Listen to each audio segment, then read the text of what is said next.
He locked himself in a room for 6 weeks. No phone. No internet. No visitors. Just a mirror, a pen, and a notebook, and a voice that was not his own. They called it madness. He called it preparation. While the world saw him as just another actor, Heath Ledger was busy becoming something else. Something darker, something unforgettable. But what if I told you, the very thing that made him legendary was also what destroyed him? This is not just the story of an actor. This is the story of a man who pushed his limits for his passion until there was nothing left to give. This is Heath Ledger's story. And this might be the most inspiring and haunting story of dedication you'll ever hear.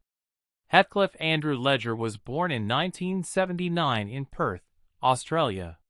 From a young age, he was different. Not loud, not needy, but intense, thoughtful. While other kids chased rugby dreams, Heath was drawn to expression, acting, dancing, even chess. Yes, chess. By age 10, he became the youngest player ever to represent Western Australia in chess championships. But acting was the heartbeat. His escape.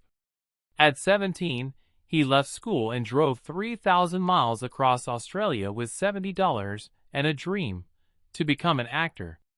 No backup plan. No safety net. Just belief. And that was the beginning of everything. Hollywood didn't greet him with red carpets. At first, he was that pretty Australian guy. He got roles, sure, but nothing deep. Nothing raw. Then came 10 Things I Hate About You, a charming rom-com that made him a teenage heartthrob. But Heath didn't want to be a poster boy. He didn't want fame. He wanted truth, depth, grit. So he made a bold move.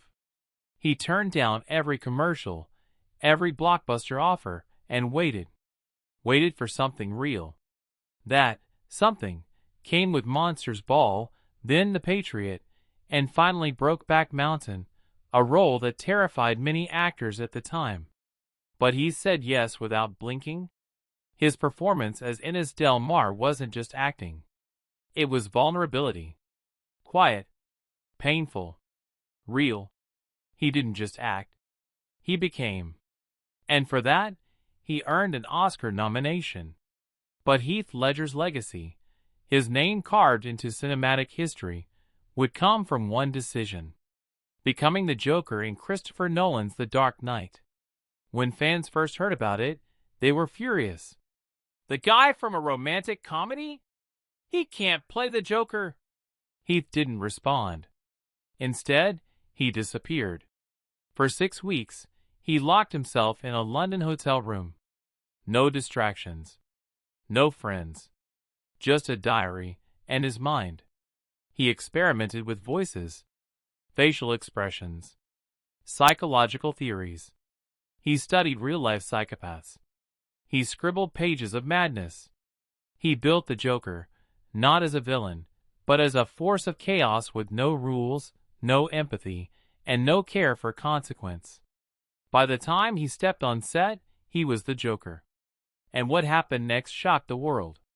He delivered one of the most chilling, unforgettable, and masterful performances in film history. Even Jack Nicholson, the original Joker, reportedly warned him, "Be careful with that role, because it takes something from you." And it did.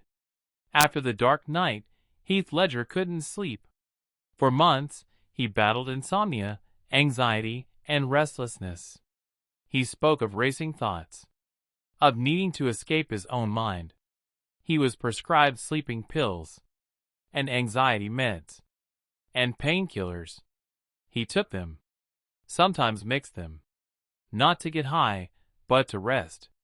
He was exhausted, emotionally, mentally, spiritually, yet he kept working. He had just started filming the Imaginarium of Dr. Parnassus when, on January 22, 2008, Heath Ledger was found dead in his New York apartment. An accidental overdose. He was just 28 years old. The world mourned. but few knew the price he had paid for greatness. When The Dark Knight released months later, the world stood silent. Heath's Joker was terrifying, mesmerizing, and heartbreaking. Critics didn't just praise him, they called it one of the greatest performances of all time. And the Academy agreed. Heath Ledger won the Oscar for Best Supporting Actor, posthumously. His family received it on his behalf. But awards were never his goal. Heath once said, "I'm not good at future planning. I don't plan at all. I don't know what I'm doing tomorrow. I don't have a date planner, and I don't have a diary. I completely live in the now, not in the past, not in the future." And maybe that's what made him unforgettable. Heath Ledger's story is not just about talent. It's about risk, obsession, commitment, passion, sacrifice. He wasn't afraid to say no to easy roles. He wasn't afraid to dig deeper than most. And he wasn't afraid to get lost in the role, even if it cost him everything. So ask yourself, are you committed enough to chase what sets your soul on fire? Are you ready to go all in, even when the world doubts you? Heath's life was short, but it burned bright. And that light still inspires millions. Because true greatness isn't always about how long you live. It's about how deeply you give. If this story moved you, don't forget to like, subscribe, and share it with someone chasing their dream.